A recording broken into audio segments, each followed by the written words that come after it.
There's a complete misunderstanding of what learning needs to be in the 21st century. And thus, many corporations have essentially stopped investing in allowing their people to learn things that are fundamental to their development as professionals, but also as members of society in a world that is changing so rapidly.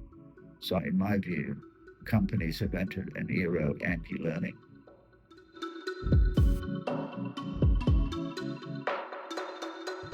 Why has this happened?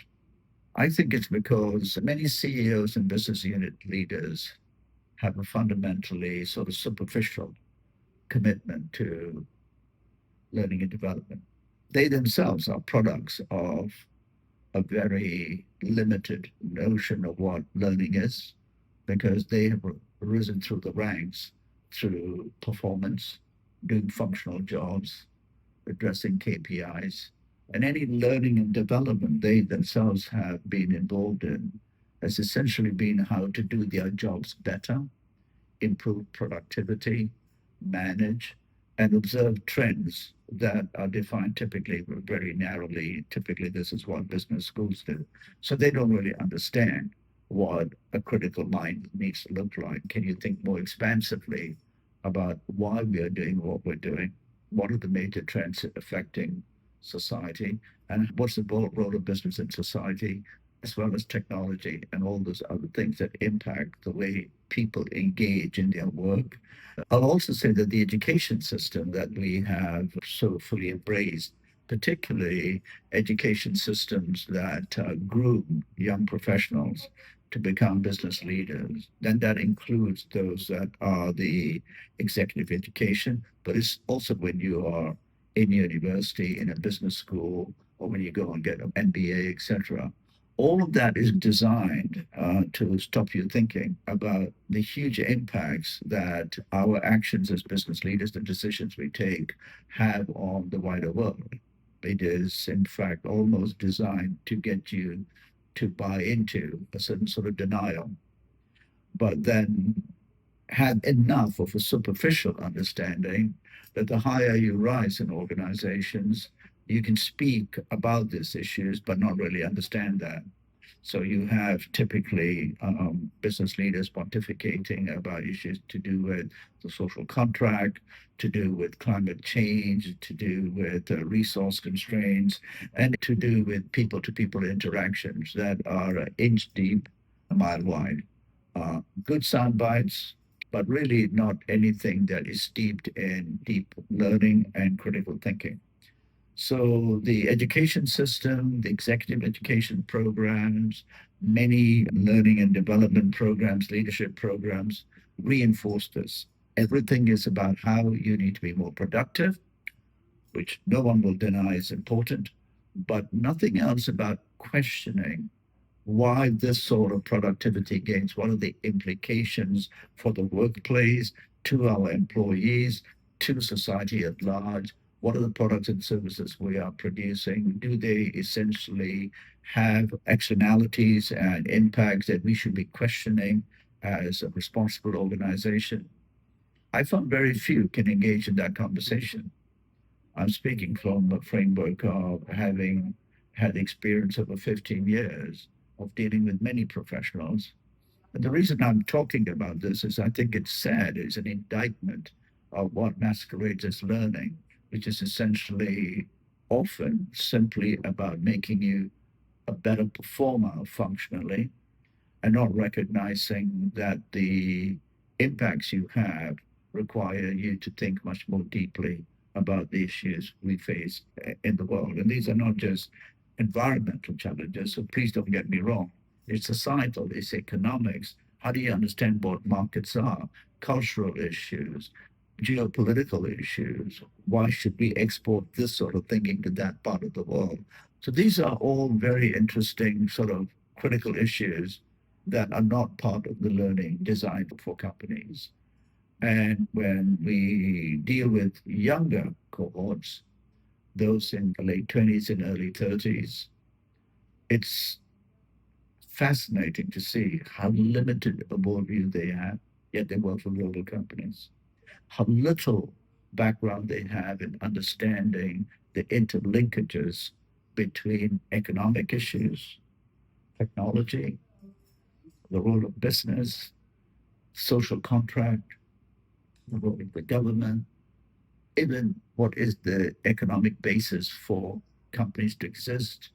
Profound questions such as, do we have a right to a profit? How does profit get managed? Why do we not pay for the externalities? These seem to them as things they had never thought about. So one has to wonder what is going on in large companies at a time where these questions are central to understanding the economic rights that we have, the privileges we enjoy, and the responsibility of corporations. What is going on that so many have such a superficial understanding, or in fact, just simply do not want to know because they have not been told that they need to connect what's happening outside with their roles and responsibilities within the organization.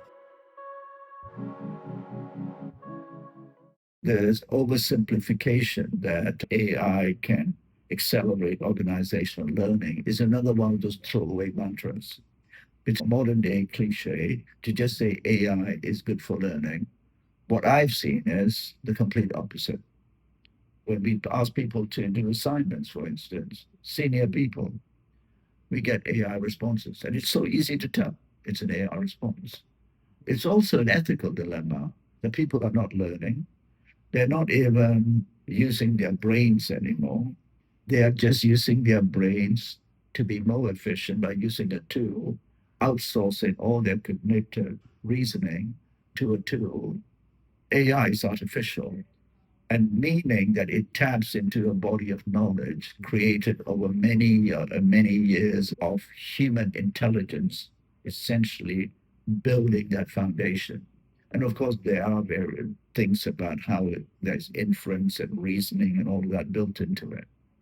But human beings stop thinking by learning through observations, not learning from an AI. Then that pool is essentially becomes a stagnant pool. It starts to become an incestuous cesspool with no new clear knowledge being built in. So I would say that this simple notion that AI can help with learning has not been thought through. Learning is not the use of a tool. Learning starts from essentially creating a learning culture in your company. Firstly, is the organization even committed to learning? I have met many CHROs, and they are confused or just ignorant. It is not in their job scope. Their job scope is not about getting people to be critically thinking, to be learning new information. Today, most professionals, and the more senior they get up, where the learning commitments and budgets are essentially directed towards, have no time to learn. And they couldn't care about thinking more about what they are doing. So that's not learning. If you're really committed to learning, then I think a serious company would think about how it starts to develop systems and processes that allow people to first exercise their basic intelligence, which I call the BI, reward that. That is a complex process in companies where it's all about speed and efficiency, and also where they get people to leverage their common intelligence, which is both collective, but also through all the observations they see. Another thing is that everything has been essentially corporatized. There's a whole industry of so-called learning partners who are essentially business partners, more interested in retaining contracts, keeping everybody happy, rather than actually getting people to learn. There's a so-called democratization of learning. Just put it out there. Oh, you provide this, you provide this. So everyone's the same. There's no ability to distinguish between who is actually providing new thoughts. Finally, because that process of democratization then requires the dreadful feedback form. The feedback form that the providers are most fearful of, because they do not want learners to say, my God, those people were challenging and they made me feel uncomfortable, which results in your feedback form being essentially far from what is desired. So this whole process is essentially a very corrupting, in my view. And that's led to the decline of learning as well. I believe large organizations and business heads are not building learning teams that have people who are willing to accept that discomfort is part of the process. There's so much talk about disruptive technology, but disruptive learning and disruptive thinking, no. And I've certainly had many examples where I have brought scientific evidence, economic data to show some of the major fundamental problems with business as usual. And typically I will get a little whisper later, that was a bit tough. Some of the participants didn't like it. Or if you bring geopolitical issues into it, then people get very uncomfortable. Most people who are in the true learning business of creating new mindsets, asking people to have difficult conversations, will understand that learning is difficult. It's not easy.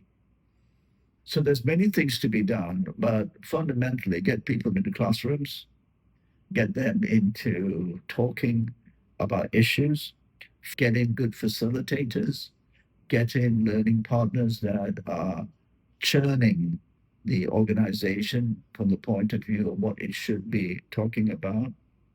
So you start to think outside the box.